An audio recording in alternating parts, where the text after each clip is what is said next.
So who the hell is Mark? Yeah. Mike? Mike? Matt. Right.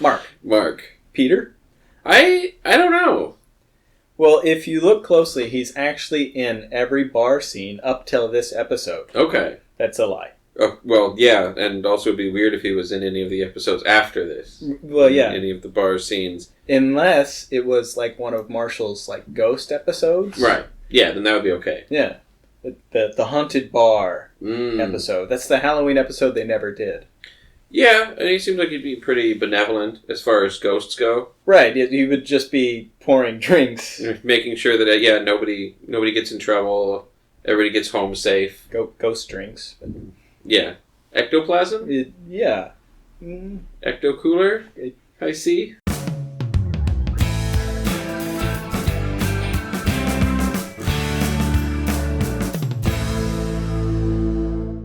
This is HIMYM Superfans. Hey there, Chris Venezia. Hello, James Hamilton. This is the show where we talk about the CBS comedy How I Met Your Mother.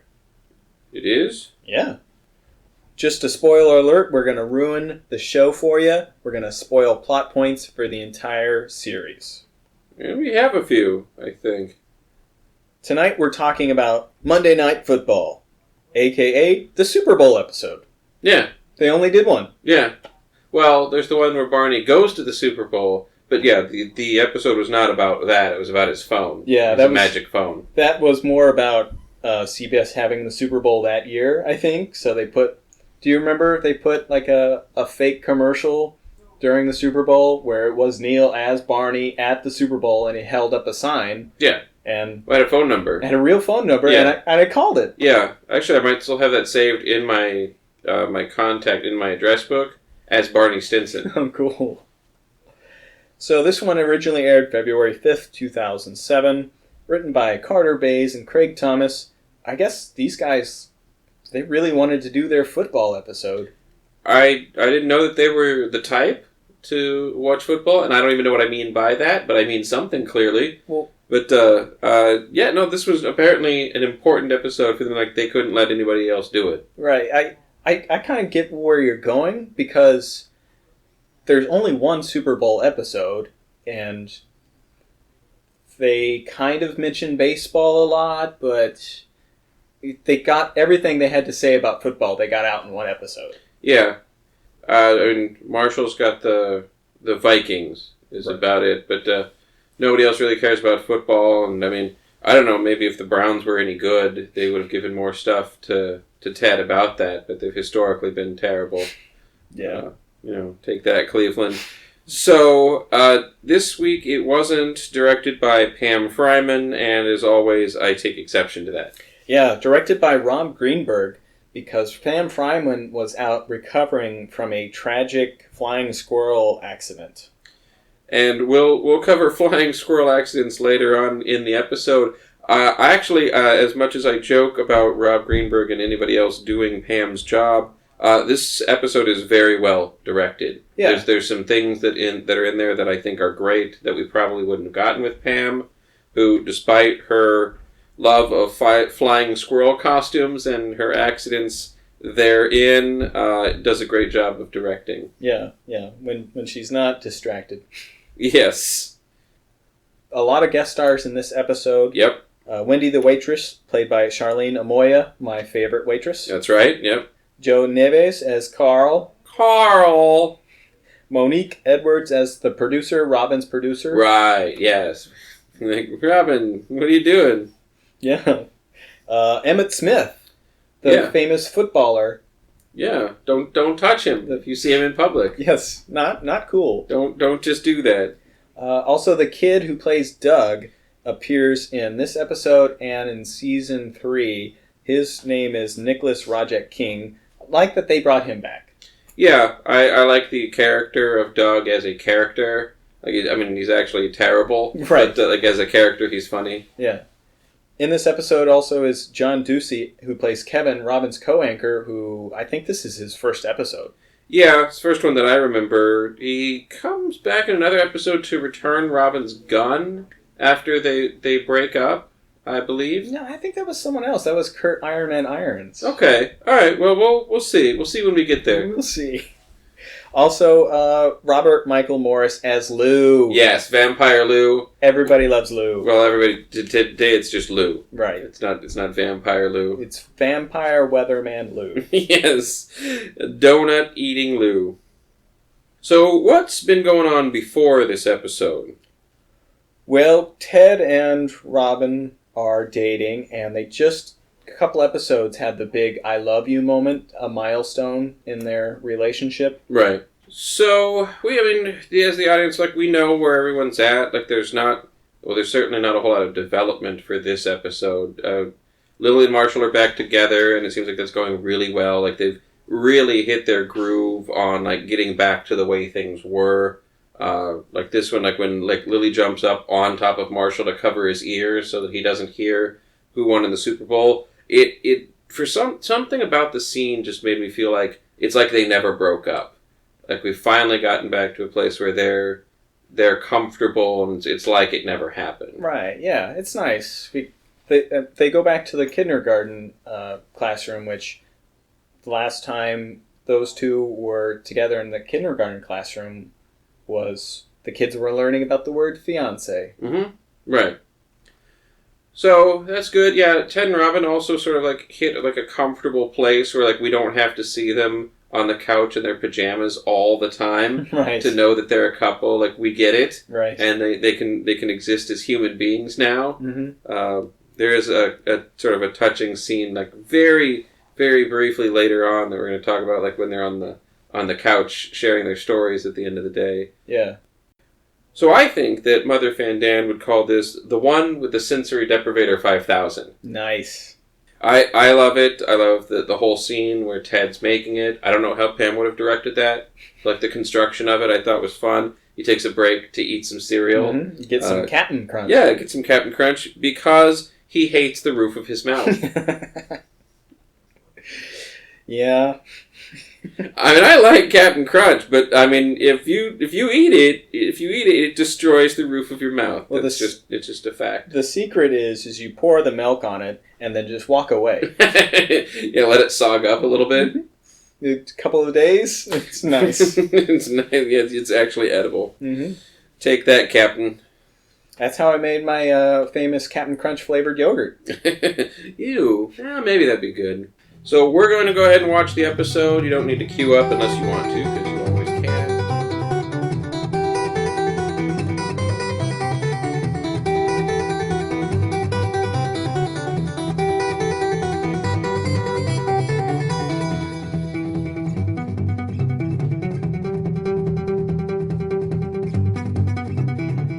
So I like that they recap the previous holidays. It is interesting that they bounce around in years.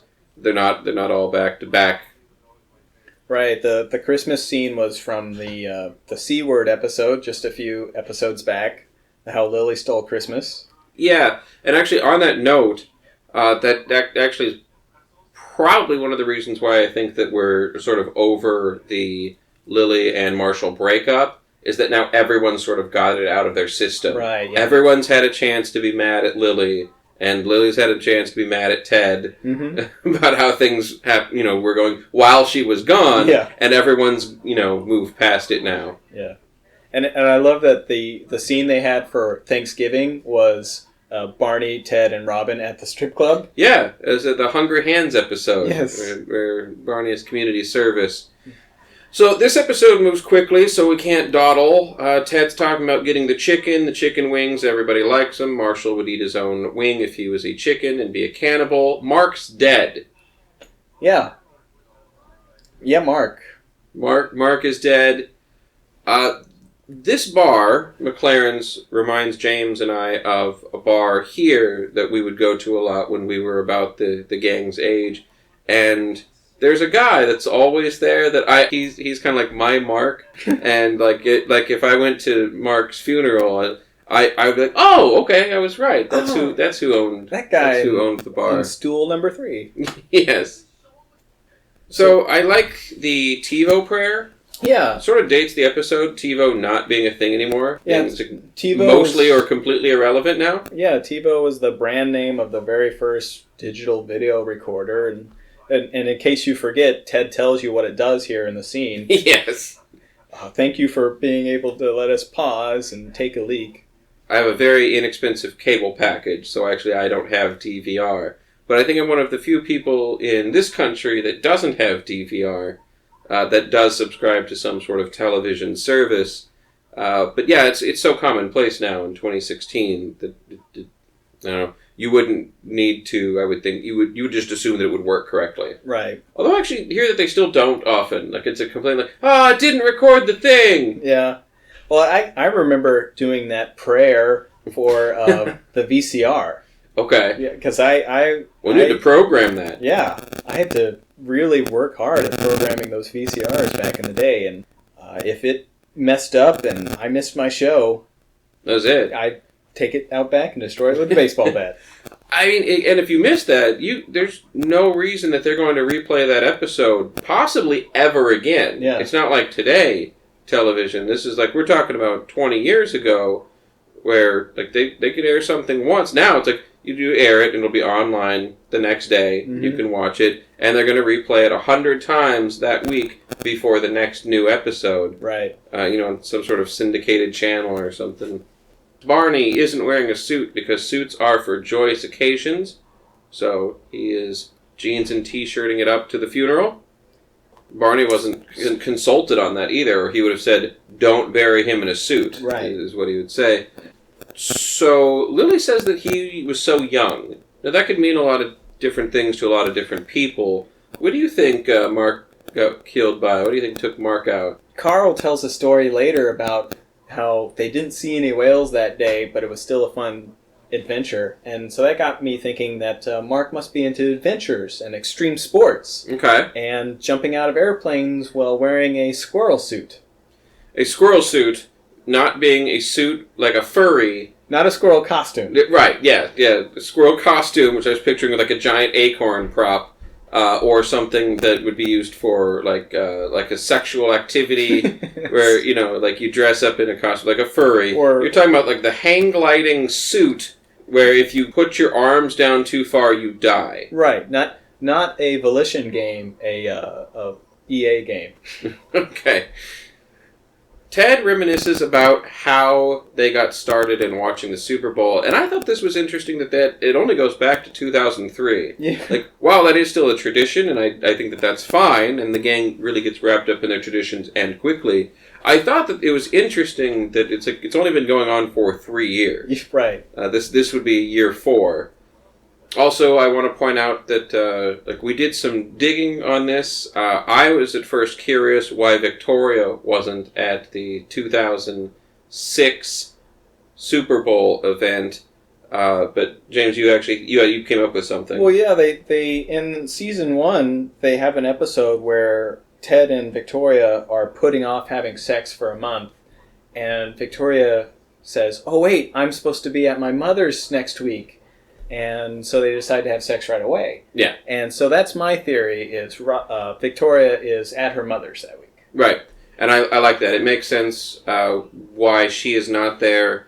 It doesn't lend anything to why Robin is. She's been a part of the gang for several months, right, and is like, I don't know why Marshall has a problem with her being there. Right, yeah, that's the thing that doesn't make sense, is Marshall's like, we can't have this girl, and you mean the girl we spent New Year's with? Yeah, and I, Barney and I spent Thanksgiving with, and we hang out 4 to 6 times a week. Yeah, that girl. Yeah, it's like the one that's part of the gang. Yeah. Like, yeah, it's weird that she's here.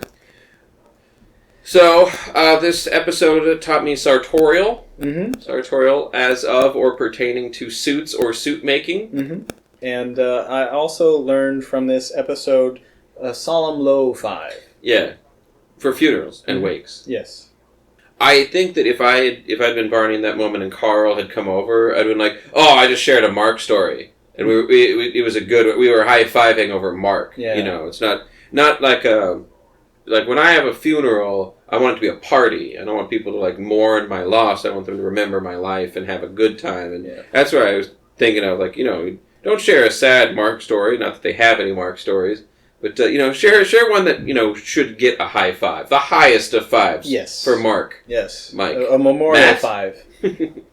But Barney has no self-control. He's made all these bets. He's put a lot of money on the game, and he doesn't trust himself, so he sequesters himself in Ted's apartment, chains himself to the radiator, and doesn't think through a bathroom plan. A couple things. Yeah, that I'm pretty sure that's not the guy that Robin breaks up with later that gives her the gun. I think that is, what does he say? Iron Man Irons? Kurt Iron Man Irons.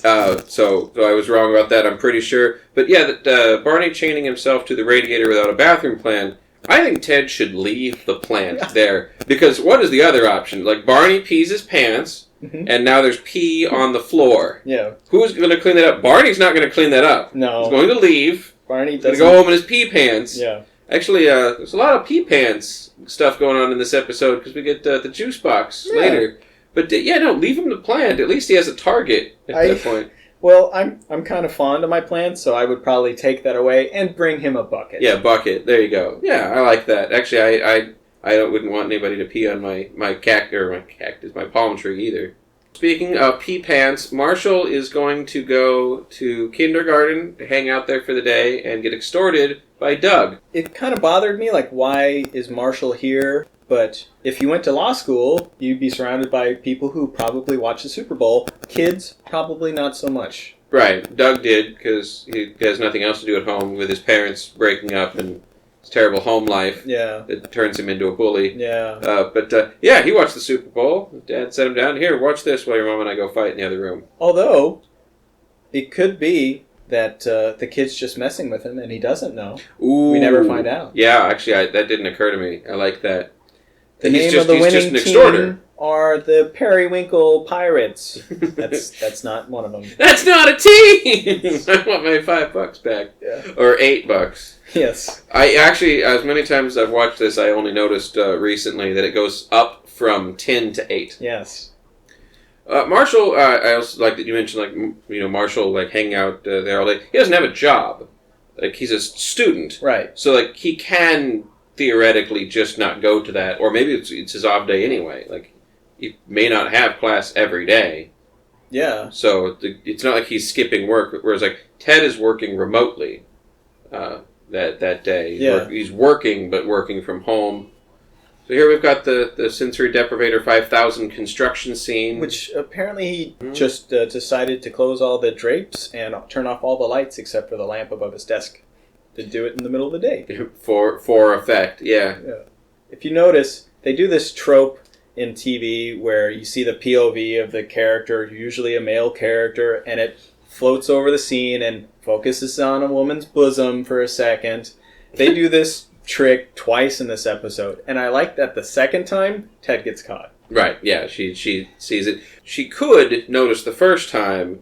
It's because everywhere he looks is so obvious because of the Sensory Deprivator 5000. I think it's fine that she doesn't notice the first time, but it exaggerates everything that he's looking at. Right, so he's got these two giant pieces of cardboard pointing at what he's looking at. Yeah. So Robin not knowing the outcome of the game is the silliest part of this episode because, like future Ted says, she is the media. Yeah. And the way Robin gets out of it, she does this fake cry. Yeah. It's like, my friend Mark just died. Yeah, I like that because Robin's trying to think on her feet, and her friend Mark did just die, and she was at a funeral. It all checks out. So if anybody looks into it for any reason, it does actually check out. Even though she's not that broken up about it, she even once she's hugging her producer, she looks fine. Yeah, it was definitely a better plan than her trying to direct the news from the anchor chair. Right. They typically don't allow that. Yeah, Robin could have just stayed home. Same thing. Be like, can Lou do it? Today. Or, I'm sick. Or that other guy who's the best at reading. Mike? Mike? Yeah, yes. Mike. Okay, yeah. He's the best at reading. So, we've watched this episode a few times, and over the years, I feel like I've had different feelings about Marshall getting back at Doug. Today, I'm totally fine with it. Spray him with the juice box, threaten to tell everyone that he's peed his pee pants, and also demand the snack pack. Yeah. Just really stick it to him. I think Doug needs to learn a lesson. I think he deserves the snack pack because Marshall had to spend time in timeout. Yes. So, tit for tat. Yeah, and I do like that Lily is very fair. It's like, well, we can't actually, have different rules for different people. So, Yeah. Marshall, I'm going to need you to do the timeout. And he does it. He does it willingly. I mean, he plays he's along. not like, I'm a grown-up. I don't have to go in Right. the timeout. It's like, no, go stand in the corner. No, I think I'm going to go home and start drinking. Right. He could have done that, too. So, Ted didn't get the dipping sauce. I'm fine with it. I mean, it makes for a fun thing later on where he does the flip and the game-winning catch. Yeah. But, I mean, gosh, how terrible is that? Like, when you get, like, a big order from someplace, and it's a lot of money, Yeah. and then they forget something. That was kind of shitty of fake Buffalo Wild Wings. Yes. They called it Quinn's, I think. Oh, right, yes. And he clearly ordered, I don't know, 5 pounds of chicken wings. It's in an apple box of chicken wings. Yeah. Yeah, forgot the dipping sauce. We were actually talking about it before we started recording. At first I was thinking, like, well, it's just ranch, right? I mean, just go to the fridge and get your bottle of ranch and let it go. But then we started talking about, like, places that have, like, special sauces that there's no way you could recreate. Yeah, these are not just chicken wings. These are angel wings. Right. A couple of interesting things in this episode that I would like to attribute to Rob Greenberg, but maybe not. One is the transition from the bar, the Quinn's, to Robin's newscast was pretty neat, where they zoomed in on the television at Quinn's. Yeah. And another scene here with Barney on the street is pretty fascinating because he's talking to all these people and trying to find out who won the Super Bowl, and in the background, here comes Ted lumbering on. Yep. In the sensory deprivator. Yep. He's just trying to make sure that he doesn't fall. But, yep, here's the scene where he checks out the waitress a second time, and she catches him. It doesn't seem to bother her for very long, because she goes right back to talking to the customer. I would imagine she's probably quite accustomed to it. So, also, I mean, there is an extent to this in which the dipping sauce is possibly important because of the quantity of sauce. That if they did, in fact, order 5 pounds of chicken, yes, that they're going to need a lot more than possibly the Kraft bottle of ranch dressing that's in the fridge. We're going to need a quart. Yes. Yeah, I think that looks like a quart tub. Mm-hmm. So Barney has remembered that things called newspapers exist. Yes. So he's going to go... In New York City, they sell newspapers on the street. Marshall is about to hear what happened on the radio. I like this, and I've always liked this for some reason. Like, Lily, it almost does like this sacrificial thing. Like, she's going to fall on her sword. Like, she's fine with it being ruined for her, but she doesn't want Marshall to hear. So she, like, jumps on him to cover his ears. And apparently didn't matter anyway. No, he can still hear through her hands. And she's also said, though, earlier in the episode that she doesn't care about the game. She likes the commercials. Right, yeah. Ted does his forward flip and maintains possession of the dipping sauce. Yes. For the game-winning touchdown. Right. Kind of a thing that might have slipped past some viewers, I think. That was clearly an analogy to a difficult catch. Right. When they're talking about their day... And Marshall says he got extorted by a 5-year-old, and Ted says he tried out the sensory deprivator 5,000. Robin almost looks like it's like she's going to humor her boyfriend. Yeah. And be like, well, that's the story no one else wants to hear, right. And I probably don't want to hear it either. I mean, it is interesting. First of all, right? That is interesting. Yeah. But no, she's like, she cares about Ted, and if he thinks that the sensory deprivator 5,000 is important, she'll listen. This is a perfect example of post girlfriend lessons, Robin. Yeah, like I don't think she would have cared about that earlier in the season, but now she's learned how to, be emotionally supportive to Ted. It was after Ted Mosby, architect. Right. And of course everyone wants to hear about Barney meeting Emmett Smith. Even though short story. It's a very short story. And then I also like that they never say which team won. so that they wrote and filmed this before the Super Bowl, and it still works. So it's like the only thing that we know is like we know which team Barney bet on, and they lost. Right, and I like that. That was clever. I mean, I've seen a show do a Super Bowl episode before, and it was actually The Simpsons, which is animated like 8 months before it airs. Right. And they did a trick where they had the character hold something in front of their mouths. Yeah. So that even the animated lips didn't matter. Yeah. I remember seeing that. I thought that was something else when I saw that, and I still remember it to this day. It's the person puts their hand over their mouth and says, "Atlanta Falcons!" Yes. And it's the Atlanta Falcons, and that's stuck in my brain. But I thought it was so that they could change the line anytime they re-aired it. That is not how TV works. No. But when I was watching this as a kid, I thought that they were going to re-air it and change who was in the Super Bowl every time that they aired it. But no, it's so that the lips don't have to match up with whoever they were going to then say. Right.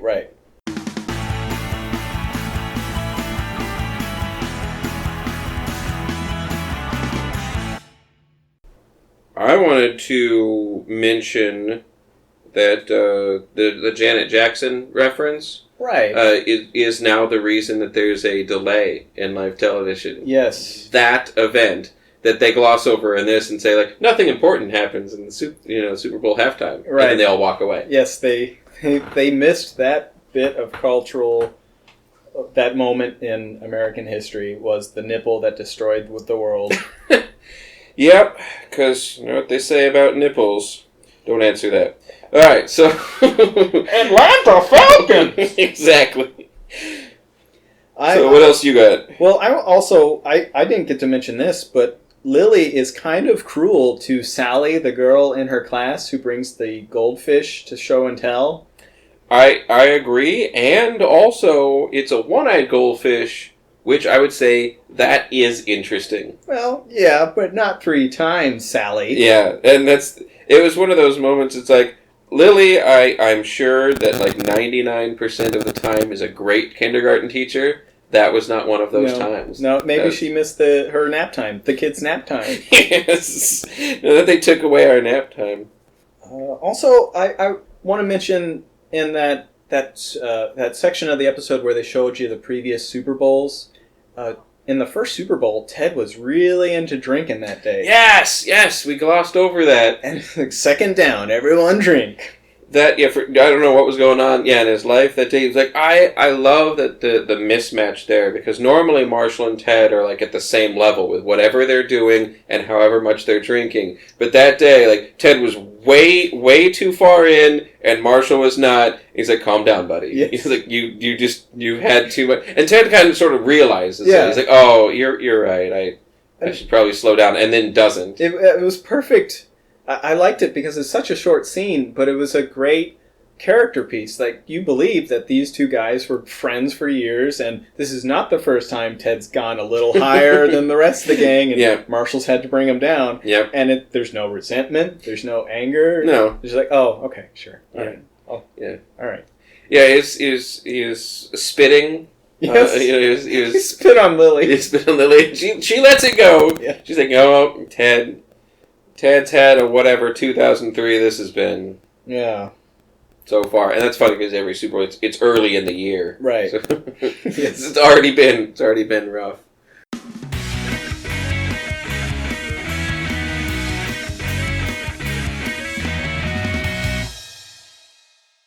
So that was the Super Bowl episode. I liked that they did a Super Bowl episode and that they framed it as, it's one of our great holidays. Yeah. Possibly more so than it being an important holiday, just looking at them at the end of the episode, they're all sitting around the table watching it. It's one of those moments where it feels not like a TV show, but it feels like 5 people hanging out and enjoying life. It could have been anything. It could have been like whatever, like the Puppy Bowl. Right. Or whatever, like, people watch if they don't like the Super Bowl. If they all sat around and watched that and they had a whole episode about that, that would have been just as believable. The point of the episode is about them spending time together and really enjoying each other's company. This is like a family event. Yes, it's a family bonding episode, and I'm glad you brought that up, because sometimes we say, whose episode was this? Is this a Ted or a Lily episode? This is a whole gang episode. Yeah. This is the family episode. And it really is. Everybody, I feel like, got equal amount of time in the episode.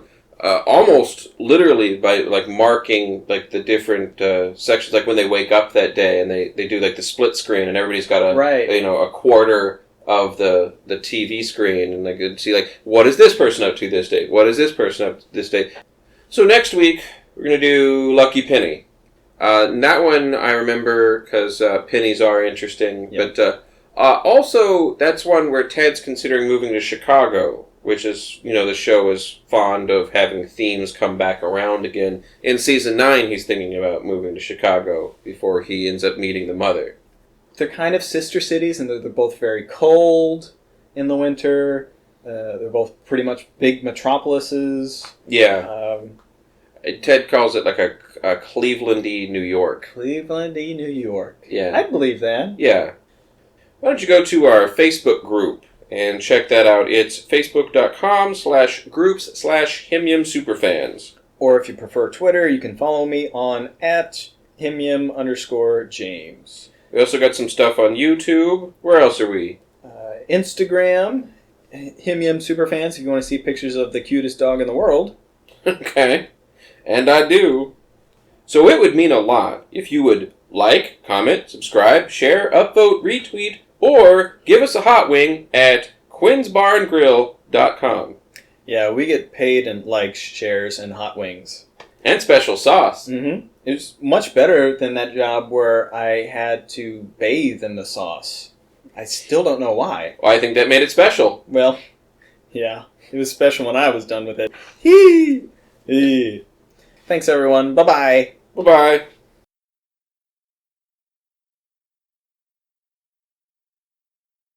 Just climbed inside that tree, dude.